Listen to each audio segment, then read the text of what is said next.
And these are our notes and info for chapter 2 beta that you can use to study. So I'm just going to go back through the story again and then run us through our notes. Hamen un Dicaeopolis elaune tus bus. Men should signal in your head that you're looking for the de that's going to come next. So Dicaeopolis drives the oxen.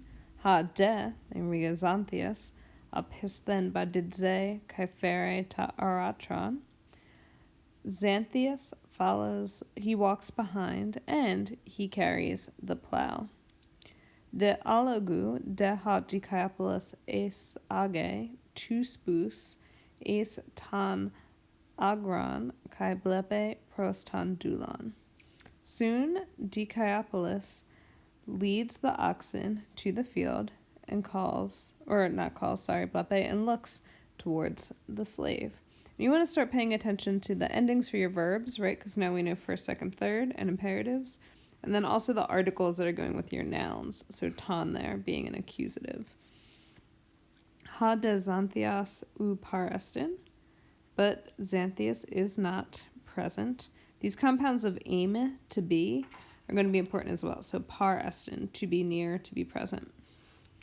Bradaos gar baine, for he walks slowly. Ha un Dicaeopolis kale auton kai lege.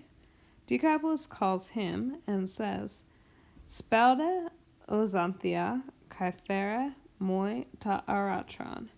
Hurry, Xanthias, and bring me the plow. Ha de Xanthias lege, al ede spaudo o despota.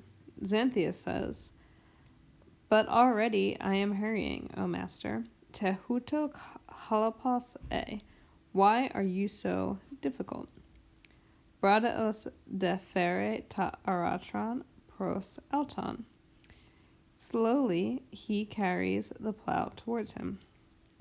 Ha un Dicaeopolis age tus bus hupo ta zugon kai prosapte ta aratron.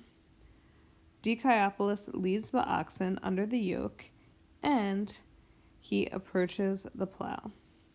Epete de prostan dulon blepe.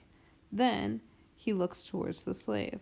Ha de Xanthias u par estin, but Xanthias is not present. Cathaude gar hupotodendron. He sleeps under a tree.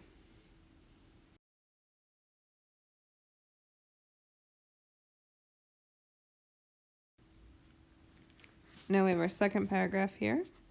Ha un Dicaeopolis kale auton kai lege. Dicaeopolis calls him and says, Elthe dero o catarate me cathaude alla sulambane. So he says, Come here, O cursed creature. Don't sleep, but help. And that may there is a good way to know that you have imperatives, because may only negates imperatives for us right now. Regular verbs would negate with u, uk, or uch. Fere gar ta sperma kai apisthen badidze. For, bring the seed and walk behind. Hamen undulas ta sperma lambane kai akaluthe. Hamen, so the slave takes the seed and follows. Ha de, now we switch over, despotes kale tain demetra kai lege. So ha despotes, the master, meaning Dicaeopolis, calls Demeter and says, Heleos isthe, o Demeter kai plethune ta sperma. So be gracious, O Demeter, and multiply the seed. Epete de ta kentron lambane kai kente tus bus kai lege. Then he takes up the goad and goads the oxen and says, Spoudete o boes, hurry, O oxen, helkete ta aratron kai arute tan agron. Drag the plow and plow the field.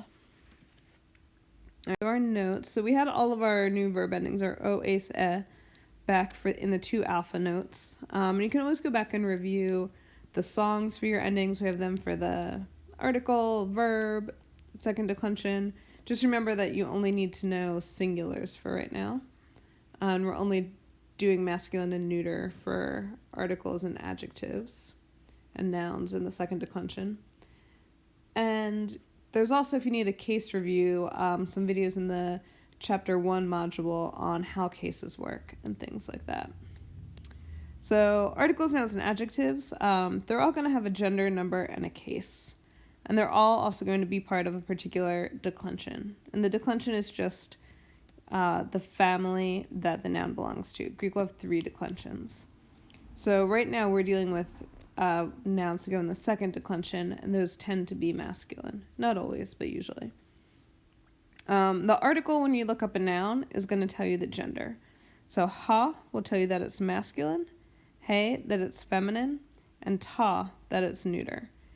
And the article is going to follow second declension endings for masculine, first declension endings for feminine, and then second declension again for neuter. So you'll never see an article that isn't following first or second declension, but your nouns could be first, second, or third. And for cases, we have nominative, genitive, dative, accusative, and vocative. So the nominative will be your subject. Genitive is going to show possession, or you could use it with a preposition. Dative is your direct object.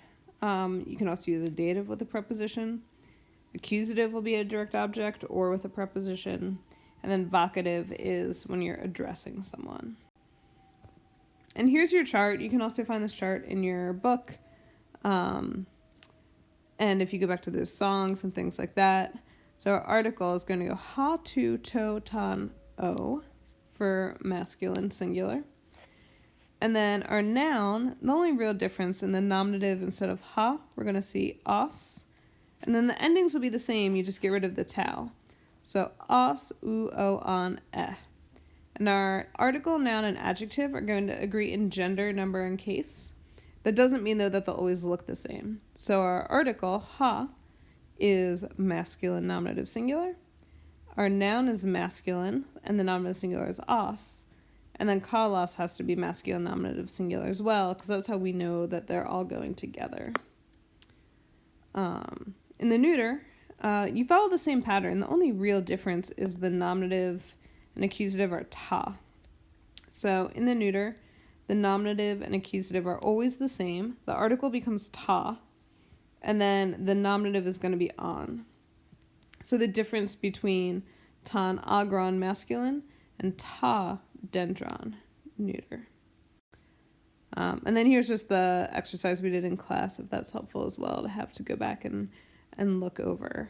And if you need some extra help, you can always do the exercises in your workbook. We have the practice test that has answers as well, are all good ways to help you study.